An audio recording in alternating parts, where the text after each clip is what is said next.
Hello, this is a video just to go through some tidyverse functions in R to help with data wrangling and data cleaning.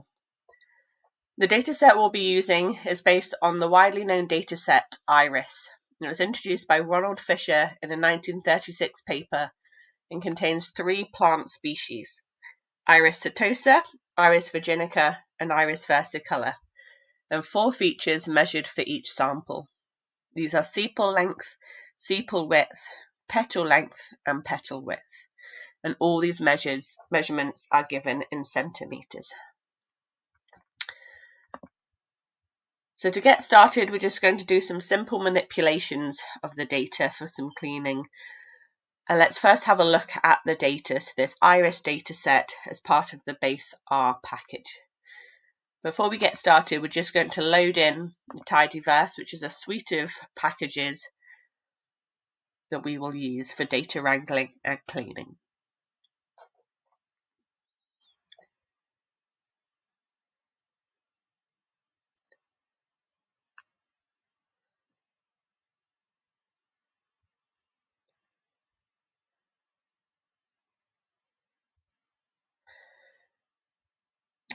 That's right, so let's have a look at this IRIS dataset. So you can see head just gives us the top 6 rows. So we've got sepal length, sepal width, petal length, petal width, and then the species. And let's start having a look at some of those operations that we can do within tidyverse.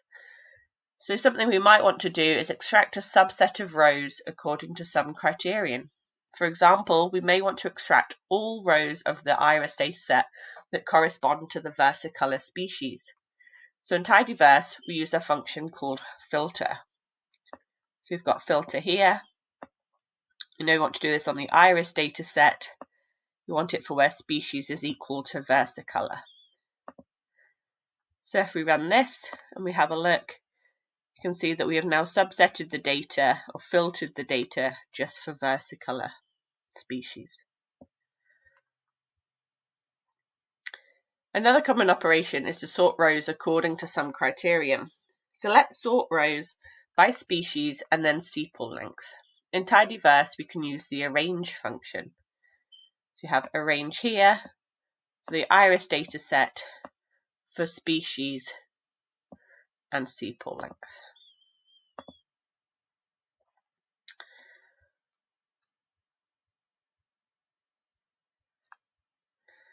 So we've sorted rows according to species and sepal length. Now let's say we want to just select the species, sepal length, and sepal width columns from the dataset. In tidyverse, we can use the select function, and there's a number of different ways to do this. We can use select for the IRIS dataset and select species, sepal length, and sepal width. And you can see here that it's got rid of those 2 extra columns, which were petal length and petal width. There's even a set of functions to help extract columns based on pattern matching. For example, we want species, and then we want anything that starts with sepal. So again, here it's given us species, and then it's only given us those columns which have sepal in the title.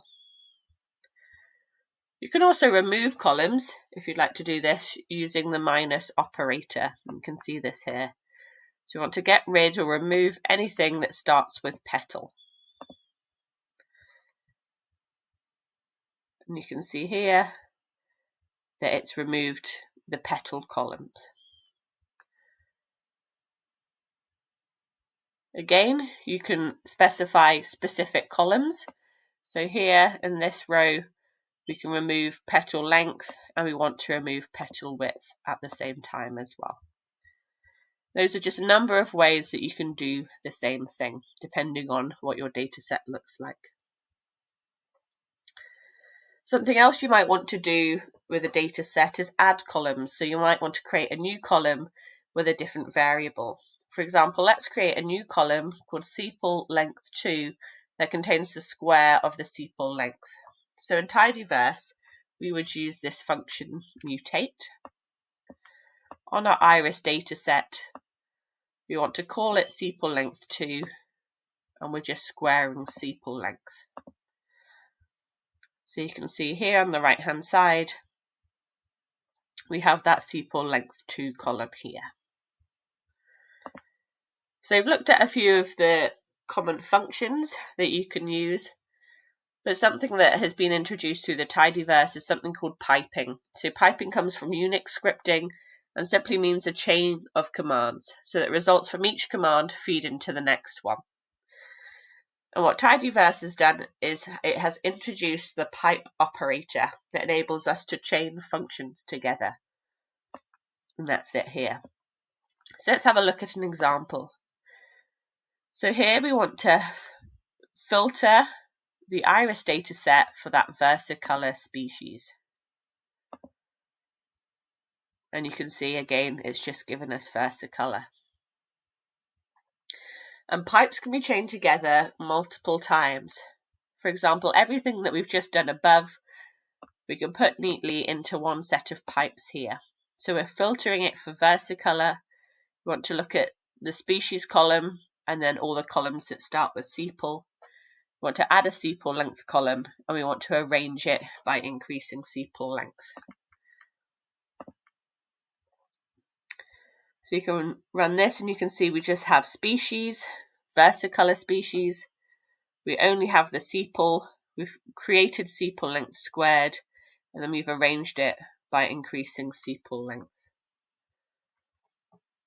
So in essence, we can read what we've done in much the same way as if we were reading prose. So first we take the iris dataset, filter to extract those rows, select species and sepal measurements, mutate the data frame, contain a new column, and finally arrange it in order of increasing sepal length. Another common thing that we might want to do is produce summaries of subvariables for different subsets of the data.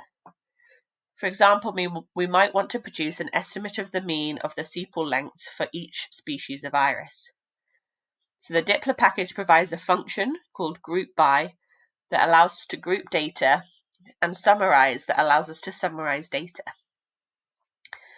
In this case, we can think of what we want to do as grouping the data by species and then averaging the sepal length values within each group.